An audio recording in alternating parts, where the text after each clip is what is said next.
within esophageal cancer, there are two subtypes that we predominantly see. In the United States, the most common is what we call adenocarcinoma, and that is the cancer that arises in white men who are over the age of 50 in general, predominantly. And that's caused by gastroesophageal reflux. On the other side, we have what's called squamous cell carcinoma, which is a different sort of cell type that originates in the esophagus that can become cancerous. That is a little bit different in terms of some of the risk factors. That's heavily predicted by people who smoke and is more commonly found in an African American population and an Asian population.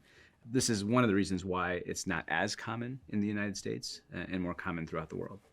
Between the two types of esophageal cancer, the squamous cell and the adenocarcinoma, there are some differences in terms of location within the esophagus and how these might present. The adenocarcinoma variety presents in the distal esophagus, usually at the end of the esophagus, where the acid reflux has come up from the stomach and caused the injury.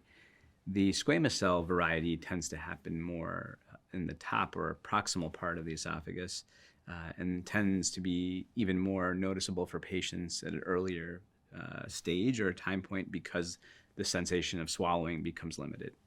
The primary risk factor for esophageal adenocarcinoma, which is the most common cancer we see in the US, is what we call Barrett's esophagus. Barrett's esophagus is a term used for a change in the lining of the esophagus.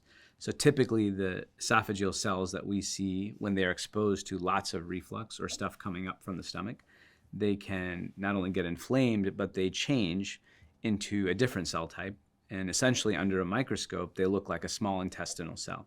So this intestinal change or change to look like that type of cell is what we call Barrett's esophagus. That cell type has the ability with time to convert to cancer or precancerous changes first. This is the key piece of the puzzle because if we can identify patients with Barrett's esophagus prior to the development of esophageal cancer, we can cure the disease without ever getting close to the actual tumor itself. The rate and rise of esophageal adenocarcinoma continues to rise significantly. This has not changed in the last 20 years. Over those 20 years, we have come up with a significant amount of innovation in terms of endoscopy and surgery and oncology in terms of treatment.